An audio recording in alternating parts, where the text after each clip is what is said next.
Hey, Spider-Man fans! Yes, it's me, Monty G. Yes, I know you guys been waiting, and here is my thoughts on the terrific and excellent Spider-Man No Way Home. Now, Spider-Man No Way Home is a 2021 American superhero film based upon the Marvel comic character Spider-Man.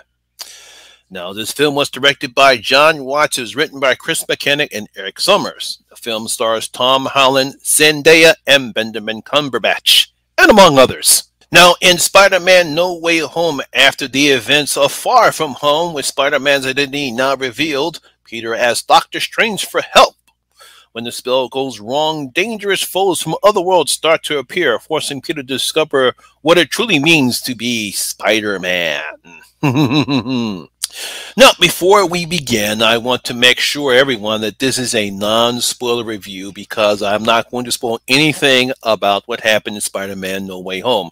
More than likely, I'm going to be participating in other people's streams, live stream. I might even do my one myself. We will talk about all the spoilers that took place in Spider-Man No Way Home. There's a lot of things we have to discuss, but I wanted to save that for the spoilers and the live streams and for other streams that are going to be on. Just right here, I'm just going to talk about what I thought about the film, what I enjoyed about it, the acting, and everything else involved in this film, but it is going to be non-spoilers. Well, it's just precise to say that everyone is enjoying the hell out of this movie. It is perhaps the best Spider-Man film outside of Spider-Man 2, from the Sam Raimi trilogy. It is really, really fascinating, very excellent film. Everyone does a fantastic job in the film. There's not one bad performance in the film. Even the side characters, even the characters that we've seen in this particular version of Spider-Man, they all do a fantastic job. From Betty Grant, Flash Thompson, the principal and coach that we've seen in the first two Spider-Man films, even J.K. Simmons, his appearance as playing J. Jonah Jameson, he's good in this film.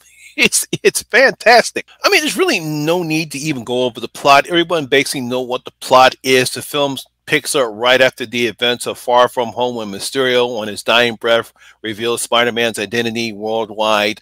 Obviously, Peter and MJ and Ned, they all have their own problems being related to Spider-Man, and Peter feels ashamed about that, feeling that they shouldn't have to suffer because of his involvement with him and Spider-Man. So, he goes to Doctor Strange to try to create a spell. The spell goes bad, and almost all the villains from all the other Spider-Man films, whether it was the Sam Raimi films or I believe it's the Mac Webb films. He's the one that did The Amazing Spider-Man and The Amazing Spider-Man 2 that starred Andrew Garfield. So we have those villains coming into the MCU. And like I said, it's all blended nicely. I mean, it's amazing. First of all, I have to talk about what they did to Alfred Molina, because even he said himself, it's been so long ago since he did that role that he didn't think he was physically capable. Plus, he looked old, but they obviously de-aged him, and they decided to use CGI for his mechanical arms instead of the puppetry they did in Spider-Man 2, and it worked to perfection. It was excellent. I love what they did with his arms. One of the things I did like about this particular film is that we see this Peter Parker, Tom Holland's Peter Parker. He actually has some growth in this film, at least in Spider-Man Homecoming and Spider-Man Far From Home, and in the Avenger films, he's still a kid, still trying to learn how to be Spider-Man and Peter Parker at the same time. And this is the first time in this particular film that we see some character growth in this film as the film progresses and the events that take place in this film, which I will not discuss, but I'm pretty sure people who've seen the film know what I'm talking about.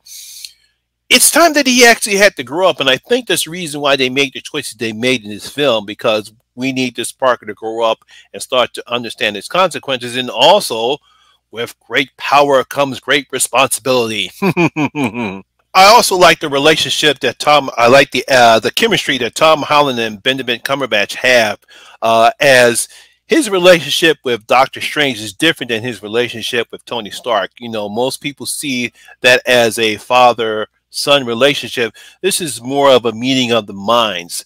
Yeah, he respects Strange, and Strange kind of respects him, even though he realizes what they've been together. He says, "Oh my God, I have to always be with this guy. I still have to realize that you're just a goddamn kid." And he is a kid at heart.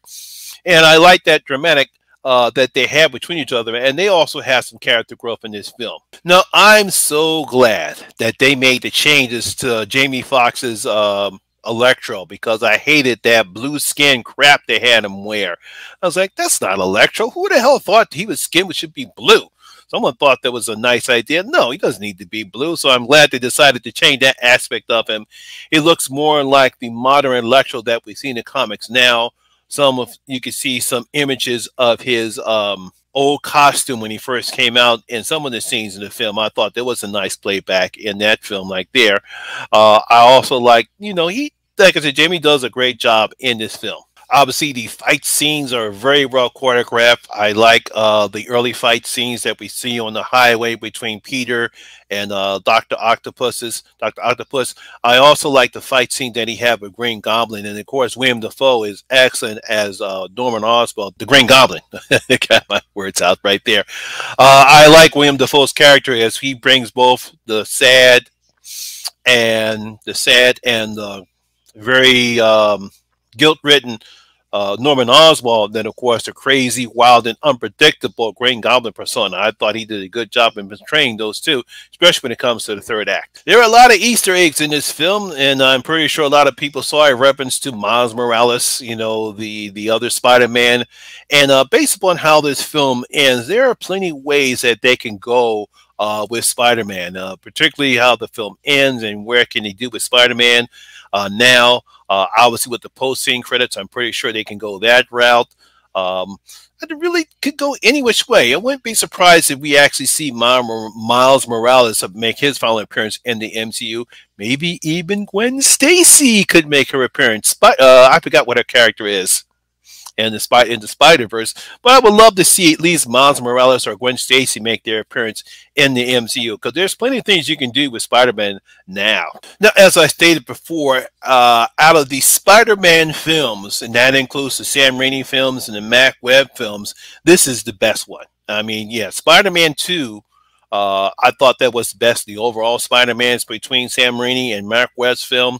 But with the three of these, and the two with Mac Webb and the three Sam Raimi's films, this is the best one. I mean, hands down, you can't get any better than this. And as I stated to a couple of my friends, this is almost Endgame level when it comes to the MCU. This really gets ranked high on my list of MCU films. Maybe I would say a little better than Captain America, the Winter Soldier. I really don't know yet. I can't. As good as that film was, I'm trying to see if I can get that past the Winter Soldier. I really don't know. It might. I had to think about that, but it definitely is the best Spider-Man film that we've seen so far in the MCU. Is the best Spider-Man films out of, say, the Spider-Man and the Amazing Spider-Man, and in the two other Spider-Man films. So I would rank that the best. Like I said, right now I have it ranked the third behind Endgame and Captain America: The Winter Soldier. If I were to rank this out of overall superhero films, and this includes the DC films, it's almost just as better as Christopher Nolan's The Dark Knight. Yeah, I'm going there. As much as I love The Dark Knight, I don't know yet, because I can't get that. You can't get past Heath Ledger's performance as a Joker. But it's close. It's very, very close. If we did a spoiler review, I would add something into it, but this is not a spoiler review. But I'm pretty sure people who saw the film know what I'm talking about. So there you have it, Spider-Man fans. That is my video and review of Spider-Man No Way Home. I hope you guys did like this video. If you did, please give it a thumbs up, like, and share. It does help out with the YouTube algorithm. Also, if you're new here, please hit that subscribe button and ring that notification bell. That way you'll be notified anytime when I put a new video such as this one. Once again, my name is Lamont Smith. I thank you very much for watching, and I'll see you guys later.